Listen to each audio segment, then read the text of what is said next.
Hey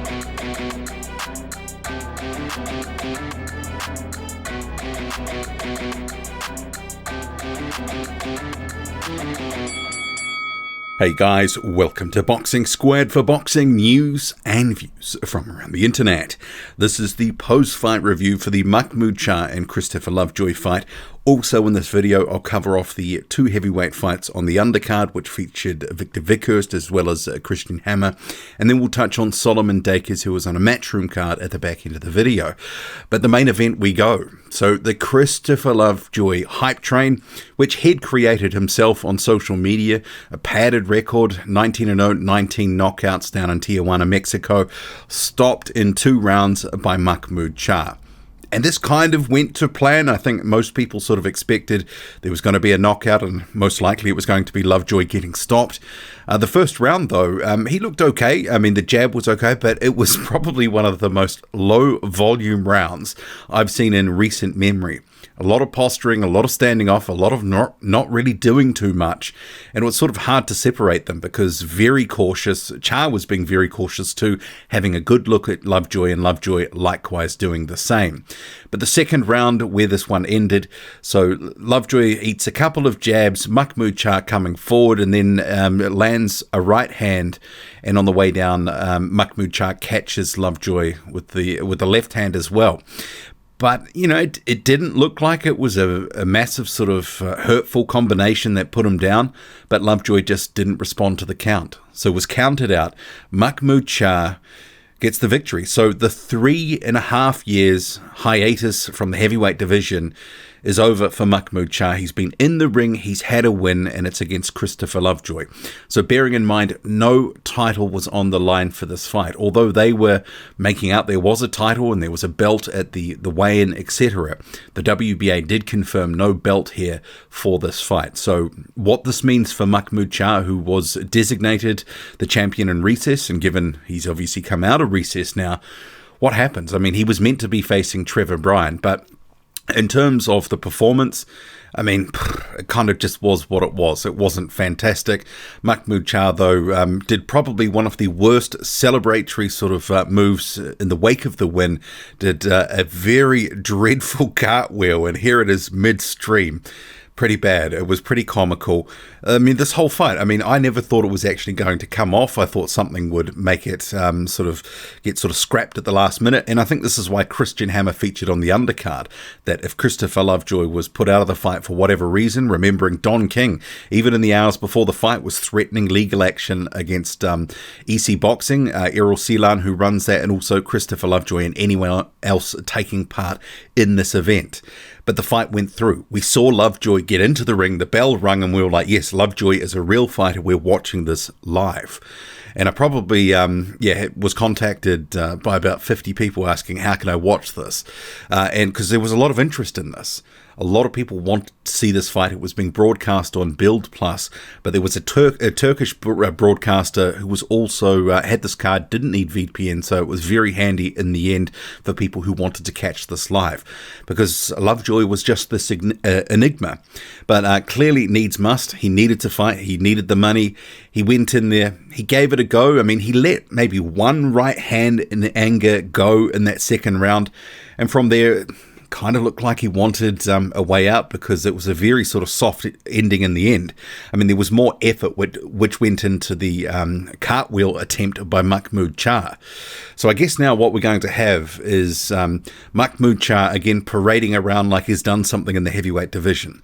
Bearing in mind, we knew Christopher Lovejoy was most likely a hype job because we hadn't really seen much of him. The record was awful, but credit to him for getting in there, giving it a go, and he didn't look terrible in that first round, but ultimately didn't have enough. Mahmoud Charr stops him in the second round, and it's all over in terms of his unbeaten streak. So maybe now that his O is gone, we're going to see him trying to cash in a little bit in on his name recognition that he sort of built. I mean, he's done a fine job himself, self-promoting without actually really fighting. He'd only had one fight in the past couple of years, and obviously very limited footage of him was available and existed. So this was effectively a bit of a cherry pick by Mahmoud Charr, But Charr himself had been out of the ring for 3.5 years, and he's back now. The commentary actually was connecting his name and Anthony Joshua's numerous times throughout the broadcast, and to me that's very optimistic talk. Charr is not going to be in the picture for a mandatory shot at Joshua. Guy hasn't been fighting anyone. He's just come out of this whole champion in recess situation. He, like everyone else, the other screeds of WBA champions or people who are in WBA eliminators, is going to need to earn it. So I guess overall it's a pass mark because he gets a win, but hard to really tell, how much he's regressed or anything like that because of there wasn't a lot of action in this fight. But we'll move on. So Christian Hammer, he was on the undercard. He fought a journeyman who had a record of 7-24, Patrick Cowell. I mean, this from the outset was target practice, and it was over in 3 rounds. The less said about it, the better. I mean, he was on here, I think, as protection if something happened to Lovejoy, if that fight didn't go ahead. I would have much preferred to see Hammer and Charr, and I think Hammer would have beaten Mahmoud Charr. But I guess in terms of EC boxing, they wanted this Lovejoy as the sort of re-entry fight for Charr. Hammer, so a bit of activity, a bit of a payday, but it really wasn't any great shakes or anything like that. You also had Viktor Vykhryst, and I'd said in the build-up he was facing this guy, Piacek, who was 47, but he's actually had a birthday, so he was 48 years old in there. And pretty much every single shot that Vykhryst was landing was hurting him. There were shots to the body. It was effectively, the right hand to the body and the right hand up top. It was really hurting him, and it was all over inside around. And this was another one where actually when Piacek went down, the way that he sort of took the shot and then sort of looked towards the canvas, and almost like it was a guided sort of landing by himself rather than being dropped by the shot and having no control. Sort of looked like he was looking and positioning himself for the canvas. So a bit suspect, but I mean, it was what it was. Coming into this, Viktor Vykhryst was a 6-0 prospect. He gets the win here, goes to 7-0. Piacek, a 48-year-old, 11-0, so he loses his O there to Vykhryst. We knew this was going to happen. It was going to be a Viktor Vykhryst win, probably by stoppage, and ultimately it was all over in the first round. So not too much to write home about. Hopefully there's just another card soon and these guys can have maybe some more meaningful fights. And actually I wouldn't mind, Charr versus Hammer. And I think Viktor Vykhryst probably beats Mahmoud Charr even at this early stage of his career. But they're not going to be burning their fighters off against each other, no doubt. They'll probably, if Charr can't fight Trevor Bryan, because remembering when Trevor Bryan fought in January, because they screwed Charr over. He was made a champion in recess. His belt, the WBA regular title, it was made vacant. Trevor Bryan fights for it against Berman Stavern. The winner was meant to face Mahmoud Charr within 120 days. Never happened. So hopefully the WBA can actually make that happen and enforce it. And because it's going to be painful now, because Mahmoud Charr is going to be going around like he has for the last 3.5 years since he won a vacant regular title against a washed Alexander Ustinov. He's going to be parading around like a champion, like he's, something of note in the heavyweight division.